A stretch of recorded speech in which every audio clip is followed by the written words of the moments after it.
Hey, welcome to Choosing Your Future, episode 009, Contentment. The struggle is real. Hey, stick around. Let's find out how to be content. Life is not about you living in the past. It's not about you living in fear. It's about your dreams. It's about what you believe. Life is about you. Choosing your future. Lessons for the future begin here. Welcome to Choosing Your Future podcast. This is episode 009, Contentment. The struggle is real. If you've ever had trouble being content, then you know what I'm talking about. But today we're going to show how this affects your future. And so stay tuned for that. By the way, real quick, check out Choosing Your Future podcast website at choosingyourfuture.org. And also, hey, follow us, subscribe to the podcast. And we would love to have you follow us. And we'll have some updates on a bunch of different stuff. Every now and then we're going to throw a couple of podcasts that are about 5 minutes long with some content that I think really might help you. There's also going to be some interviews, surprise interviews, things like that. On Choosing Your Future, we talk about a lot of things. We talk about science, we talk about philosophy, we talk about psychology, but more importantly, we talk about the Bible, how it all fits in. Keyword, balance. So let's get started. Contentment. I believe with all my heart that sometimes it's hard to be content with life. I know that because I struggle with it just probably like everybody else does. The only people that say they're content are the people who aren't going through anything at that second. When people are happy, they're content. When they're not happy, they're not content. Kind of old story goes, happy wife, happy life. The thing about it is that people are only content when things are going good, but it's when things aren't going that great is when we need to be the most content. And so today we're going to talk about what contentment really is, or what it means to really be content. Now, if you listen to episode 008, where we talked about everybody was a con, and we kind of use that word, the word con meaning a belief, or to being persuaded to belief, and then we add the word "sios" to it, which is having knowledge. This is where we come up with the word conscious, which is a belief and an awakening. You're awakened to something. You're having a knowledge. You're conscious of this fact or this truth. We're kind of going to do the same thing with contentment, because you got the word "con" in front, which means a belief or a persuading, and then you got the word "tent," which is actually a covering or a shelter. Well, the word content actually means a state of peaceful happiness. You're satisfied, a place of satisfaction, kind of like your home. Hopefully your home is peaceful. It's a covering. Contentment is like a covering of peace over your life. It's a belief in this covering. I believe that I am in this covering of peace, okay? Content. Believing, not content as in information, content as in satisfied, okay? And so what happens is contentment, to be content, is probably one of the most powerful and yet misunderstood things in the arsenal of life. It's the most powerful weapon that we have to overcoming so many things. And what people don't really understand about contentment is that it is the foundation for happiness, okay? Contentment starts before happiness starts, because I'm settling myself to be satisfied no matter what may come. I'm allowing myself to choose contentment. When things aren't settled on the inside of us, everything becomes unsettled on the outside of us. You take somebody that's not content, and man, they can be a miserable person because they're always, number one, they're always unhappy. Number two, they're always dissatisfied with everything. Nothing makes them happy. And everything that they touch and everything that they do, it seems to fall apart. Well, contentment is what settles you on the inside.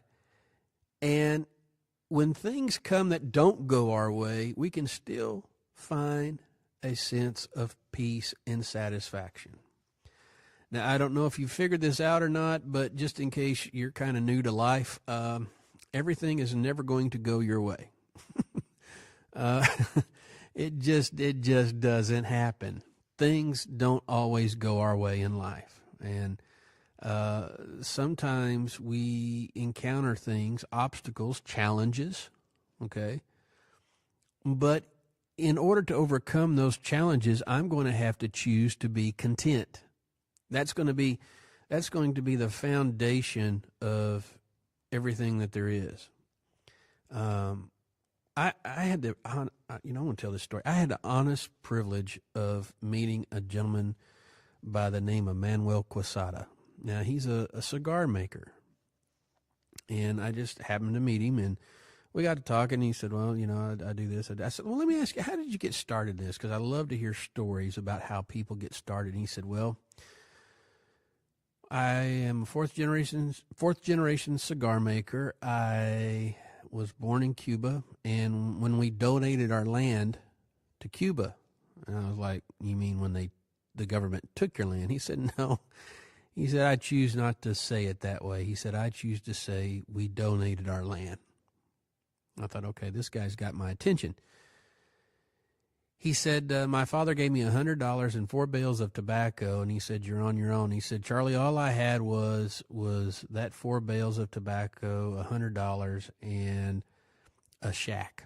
And he said, I rolled cigars with sunlight coming through a window.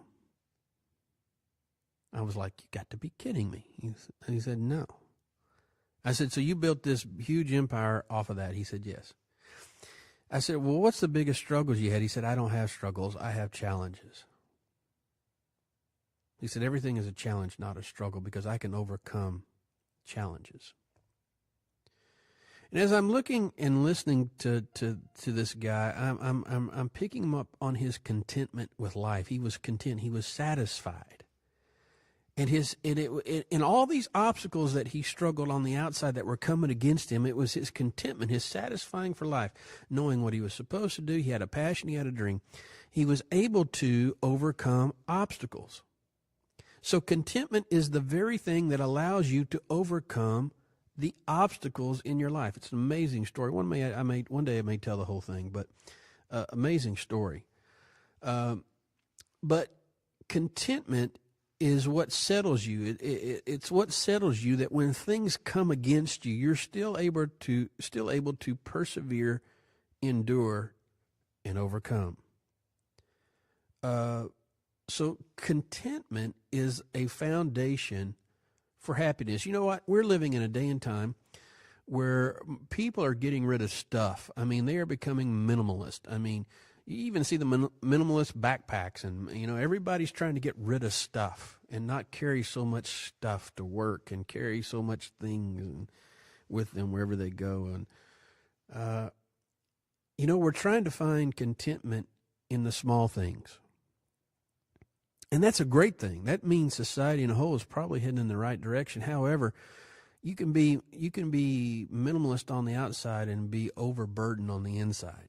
Still not happy, still searching.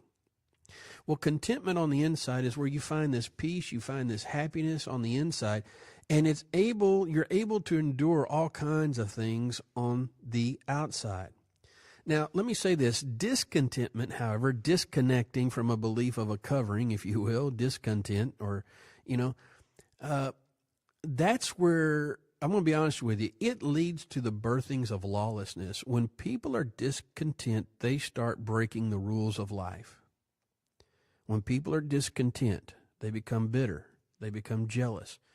They become, sometimes people that are discontent have a tendency to break laws. They're not satisfied with something, so they may steal something. They may want something, These kind of things happen. And one of these days, I want to do a podcast on the whole discontent thing, and I'm going to show you even how Lucifer Adam and Eve and Cain and Abel. It all started with discontentment, which led to all the other things.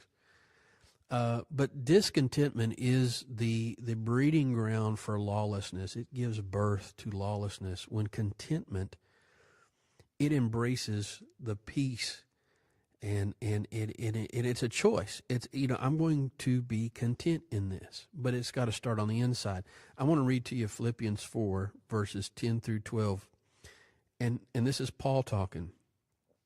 And he says, "But I rejoice in the Lord greatly that now at the last your care of me has flourished again, wherein ye were also careful, but ye lacked opportunity. Not that I speak in respect of want, for I have learned in whatever state I am, therewith to be content.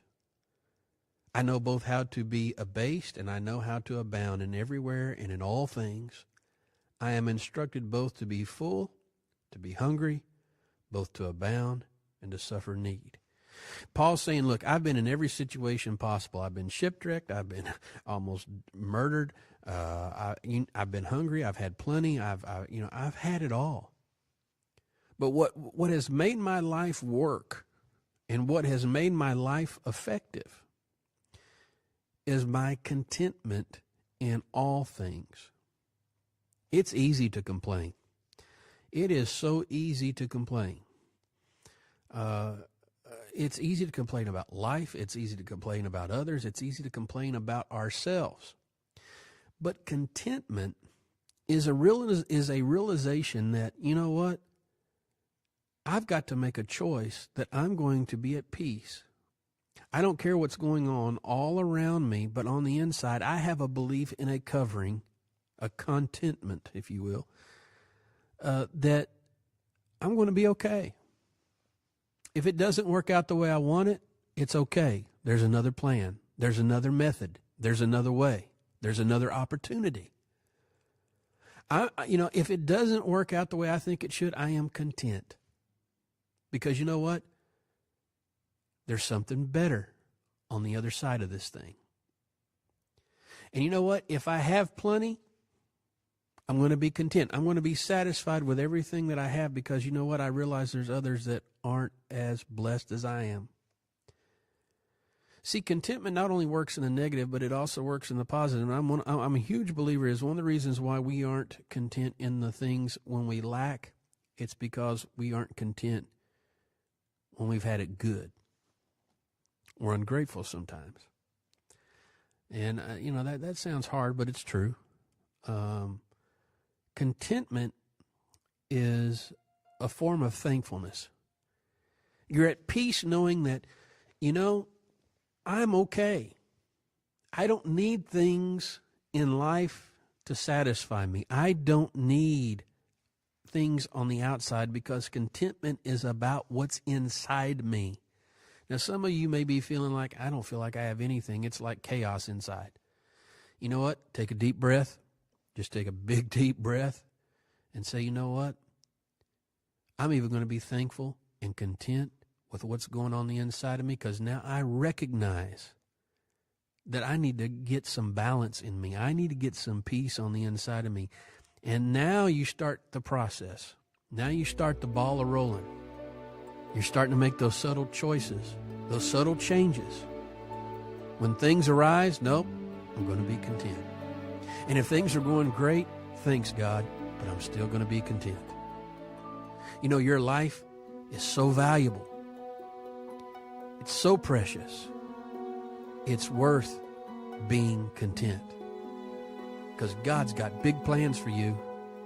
Until next time, we'll be here on Choosing Your Future. Whether you're a songwriter, inventor, author, or screenwriter, WriterLock brings security, letting you know who, where, when, and how people are listening and viewing your next big idea. Visit WriterLock.com. Thank you for listening to the Choosing Your Future podcast. For more information, please visit choosingyourfuture.org. That's choosingyourfuture.org.